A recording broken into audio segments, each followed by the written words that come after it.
Hello everybody, how we doing? This is your girl with her stories coming to you. This is a Highland girl with her stories. Okay, all right.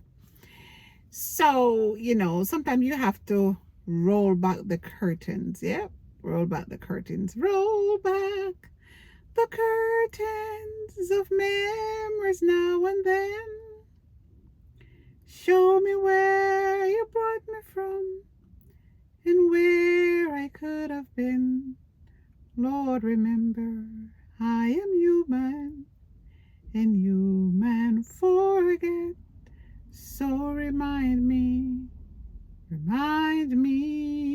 dear Lord. I'm asking God to always remind me where I'm coming from. Because sometimes we get to a point in our life where we don't remember where we're coming from. And when you don't remember where you're coming from, you don't know where you're going. When you have that hype, the hype and the hype and the hype, and you totally forget what God pulled you out of and how he placed you. Sometimes we get to the point where we don't even remember people who have our backs. And sometimes let us have a conversation here. This is a conversation on peace, where you might be mad at someone for not doing something for you when you needed it, but you've forgotten how many times that same person helped you. I know my mother have a saying, and I never understand the saying until I was older, that I could put the two together and really understood what she was saying. She said, people in general, you don't have to be white, black, yellow, or blue, Chinese, Syrian, Indian, chief. You don't have to be none of those. In general. So whether you're black, blue, yellow, or purple, right? People in general, she said, have 99 a-hole. You figure it out. A-hole. Meaning, no matter what you're doing for certain people, not everybody's like that, but no matter what you're doing for certain people, the day when you can't do it, when your hands are tied and you cannot do it, that day they don't remember all the good you have done, all the sacrifice you have made, and they act as you have never done anything for them. So the one thing that was supposed to make the 100 or the thousands or the 500 times that one person, you have that one person back, they forgot everything, and they just remember that one time that you weren't able to do it. My motto is always remember the good in people, no matter how bad they are. It doesn't mean that you have to stick with them. It doesn't mean that you're going to lay down and let them walk over you, that they use you as a foot mat.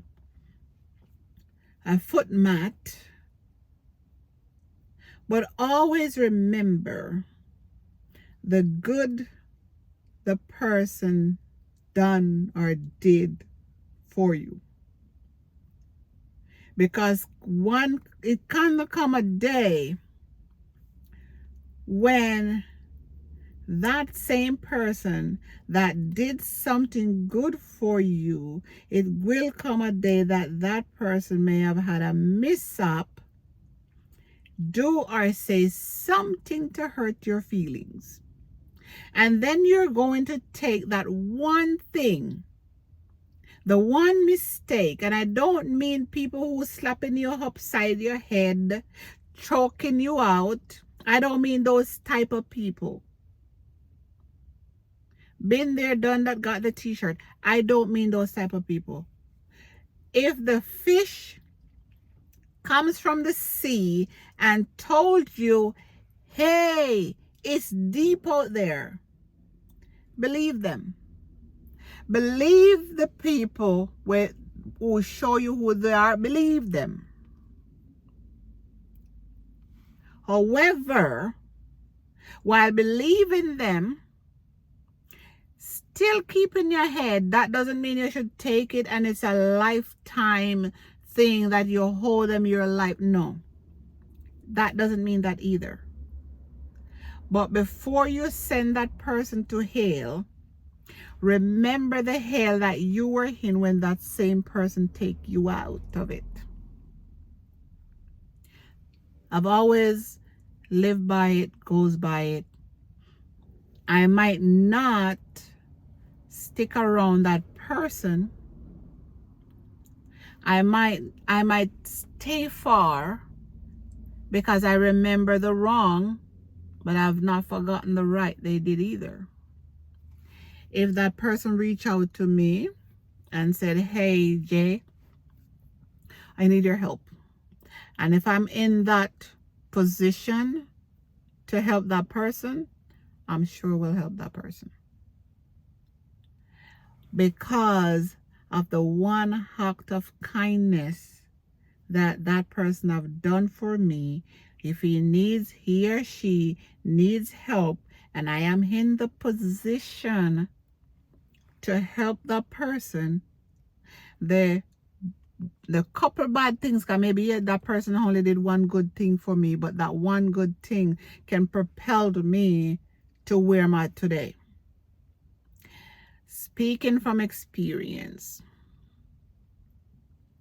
when I first came to America, I was living in Las Vegas, and something had happened, things had gone down where I was homeless.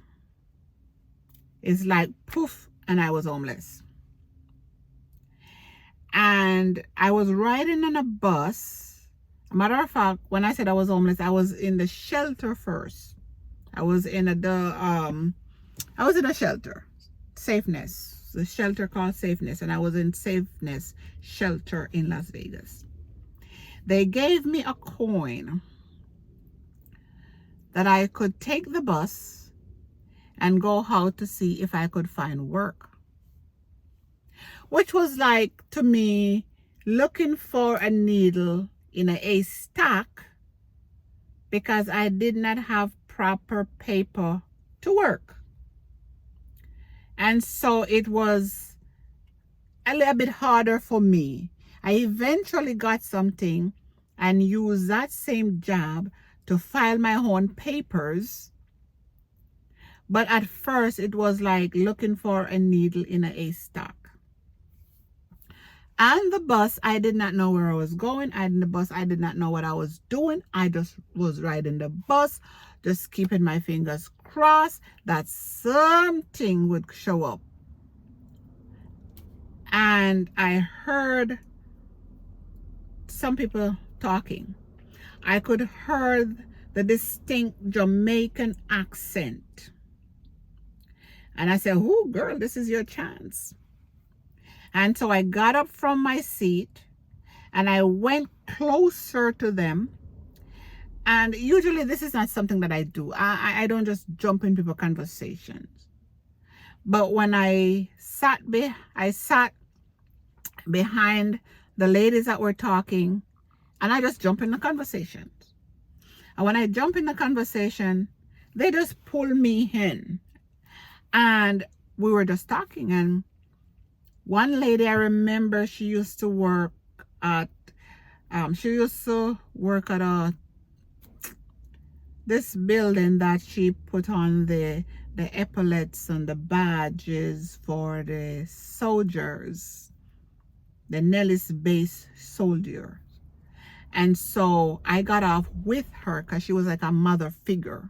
So I got off the bus with her, and it was I know they did those. She was the seamstress in there, the dressmaker, seamstress. All right. But it was also a dry cleaning store. Yeah, there was a dry cleaning shop. She works in there where she takes off the epaulets and she put the new ones, and the ones at the badges, if they're going a higher rank and they got those higher badges, she was the one who replaced them. Take the whole one off, put the new ones on.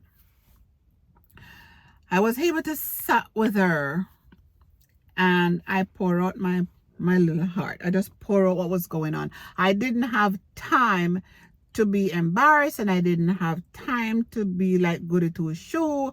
I am getting ready to be homeless because safeness keep you in there for 6 weeks, and after 6 weeks, to my knowledge, after 6 weeks, whether you have somewhere to go, yes or no, you're on the street. Now I'm new in America, new in Las Vegas, homeless, have 6 weeks to stay in one place. I was up to, I think I was up to my maybe 3 weeks in there, or yes, 3 or 4 weeks in there, and I have a week left. So somewhere there. I didn't put a definite numbers under it, but I know it was time. It was getting to the time where I would have to find somewhere to go. So I remember talking to the lady, and she said she couldn't help me. She said where she lived at, she couldn't take in another person. And then I have a certain time to get back to the shelter before they lock the gate where you can't go in.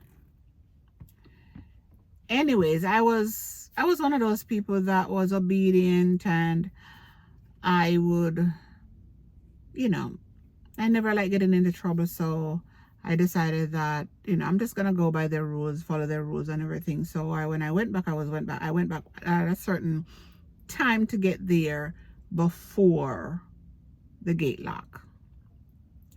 But the lady said she knew a friend. Now I'm coming to you with my story.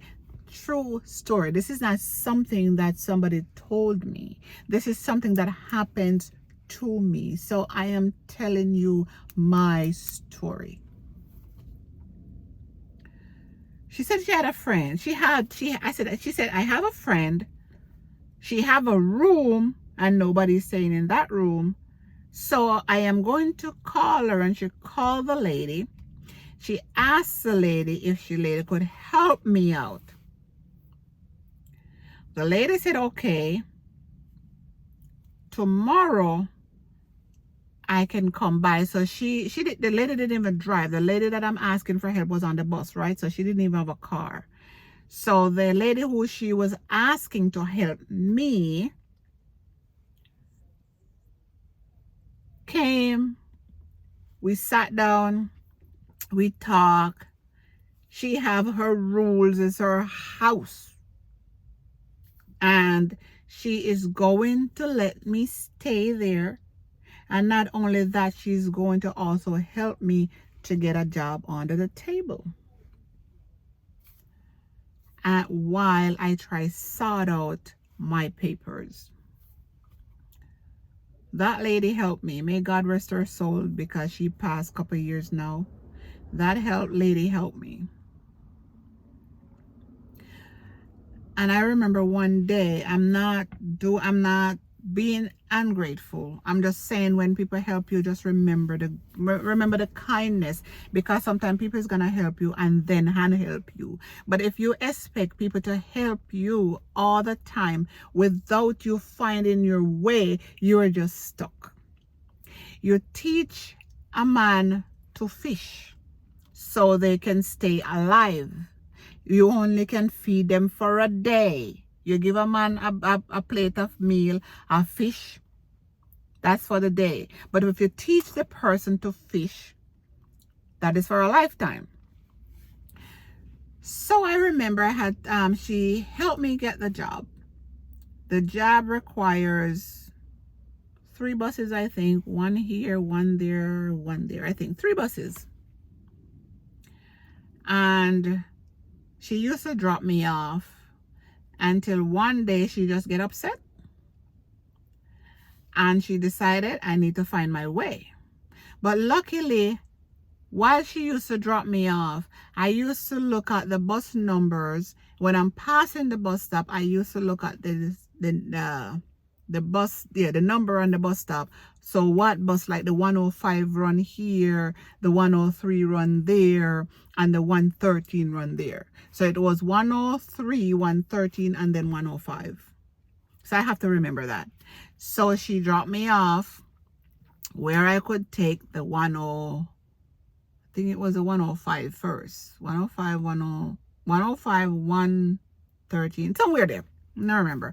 But she dropped me off at the first bus stop. Let's put it that way. She dropped me off at the first bus stop. And she said, "You're on your own." And I told her, "Thank you. Thank you." And I went and I got all the buses. And the last bus that I got off, where that bus stops, I have to walk at least maybe more than half of a mile. Yep, or maybe half a mile. But the bus didn't go any further. So right there, I am gonna have to walk, let's say half a mile. That's not bad, half a mile. To walk half of a mile is not bad. I'm like, okay.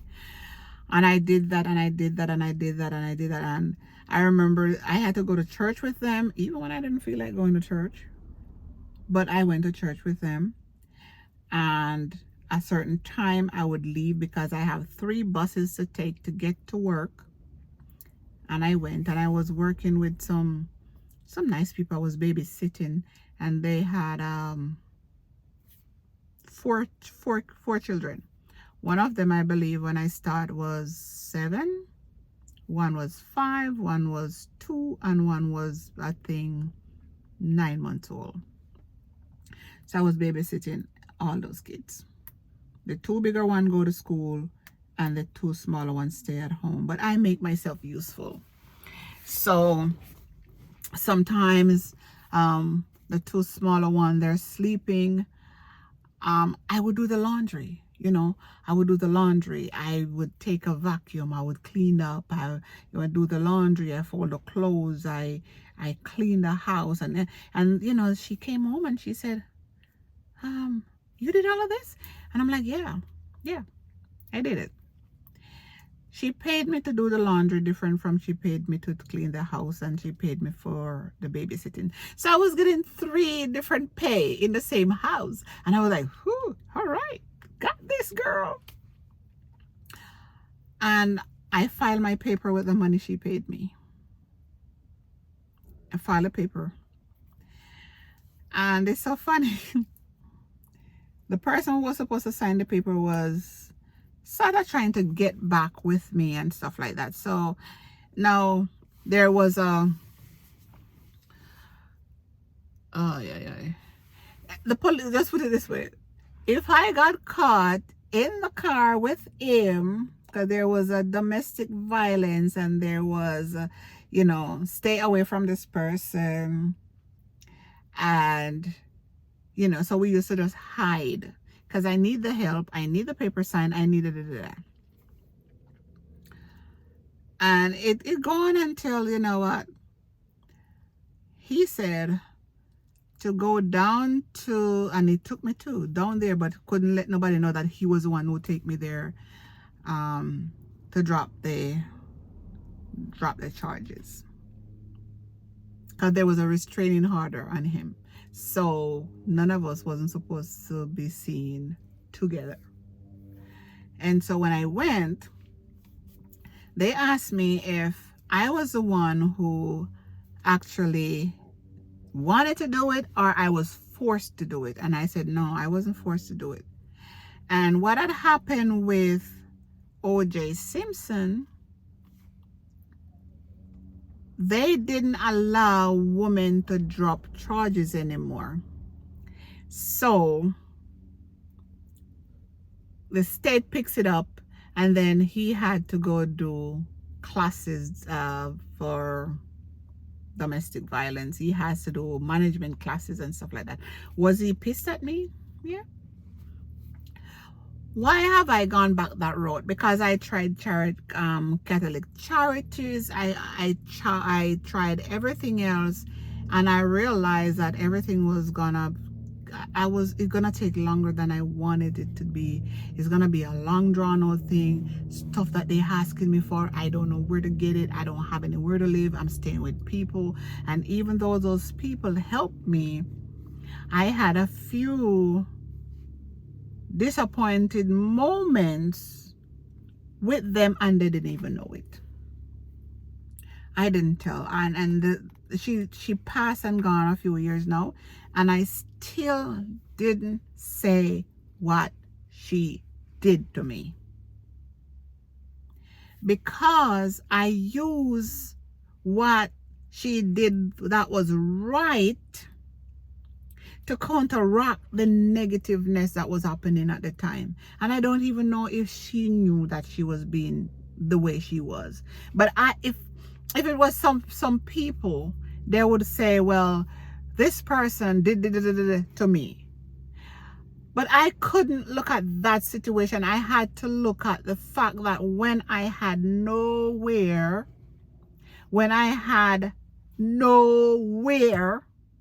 she opened her door and her kitchen to me. That didn't have the first dime to give.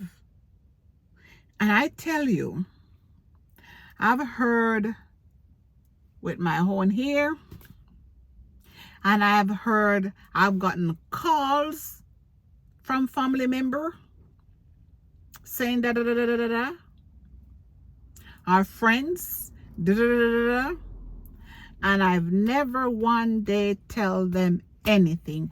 I just look past the bad that was happening and just move forward, because she didn't have to say yes. I had a whole big room for myself.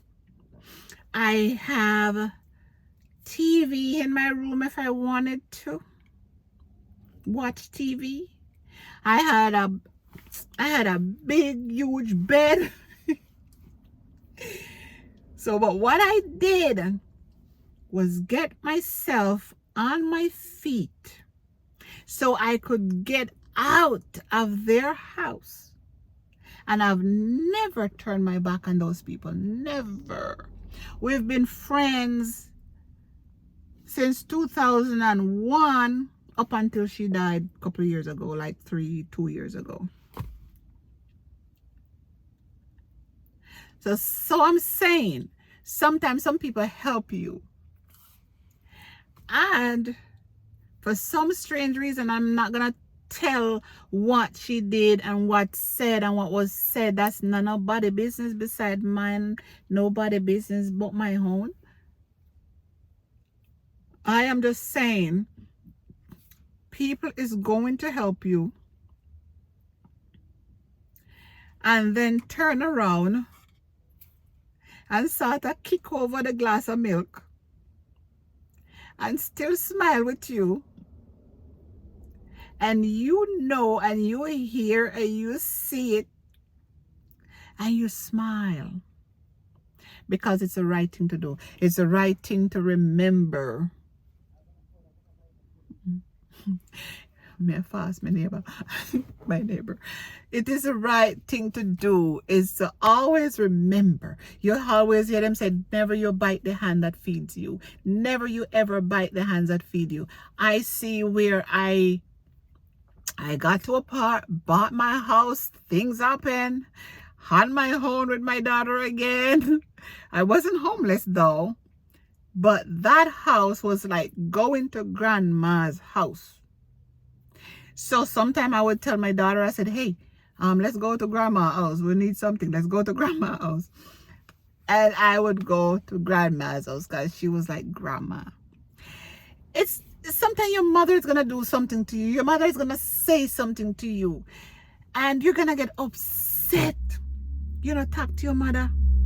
And she wasn't even my mom. And she did things for me which was good. And she did things to me which was a little unkind. But at the same time, she pushed me out. It's like an eagle.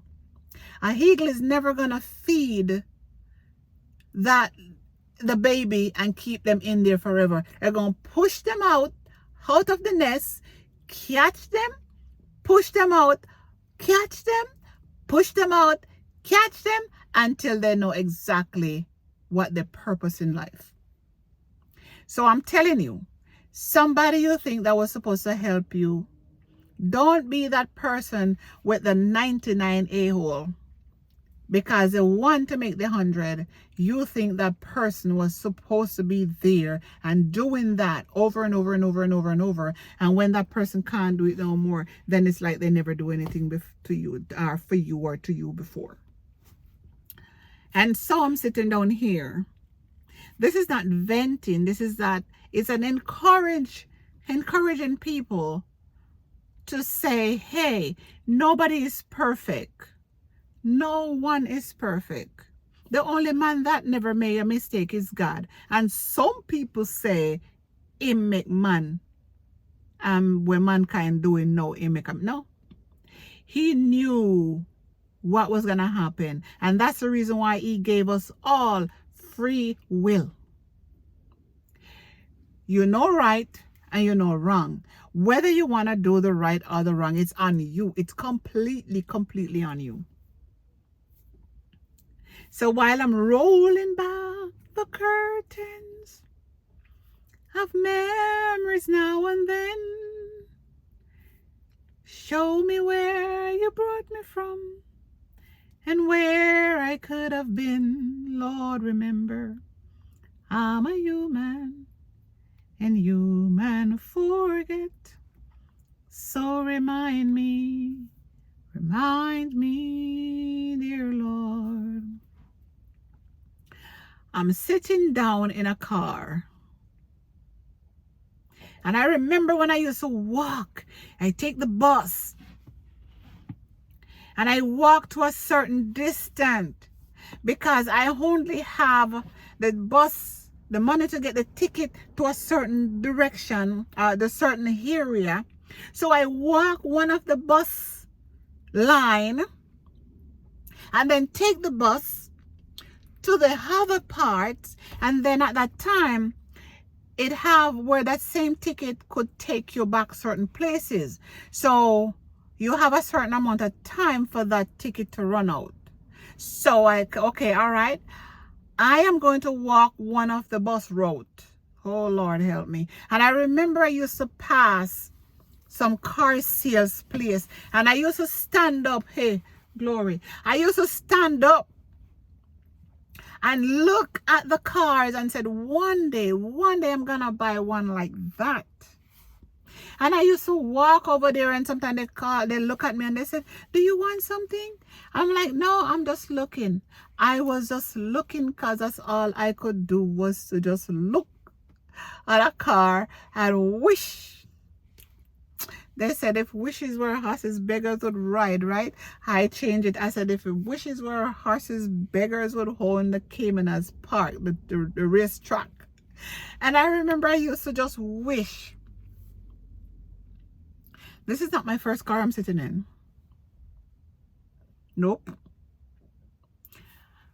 The first car I drove, that is another story to itself. Oh Lord. Car almost catch a fire. First car I drove was a used car. And because of that car, I decided I did not want to buy a used car again, which was not wise. But when you don't understand, when you don't know, you don't know. When you're in America, you come in America and you're learning the system, because there's a system here that you have to learn. And if you're not wise enough, you won't learn the system. And if you don't listen, and if you don't pay attention, you won't learn the system. So I bought a brand new RAV4. Brand new. It had 23 miles on it when I bought it. I bought it and paid it off. So I was doing really good. I'm doing really good. And from the RAV4, the first car I drove was a Ford Taurus that almost catching fire with me. That is a different story. The second car I got was a RAV4, brand new off the lot. The third car I got was the GX470 Lexus truck. Yes.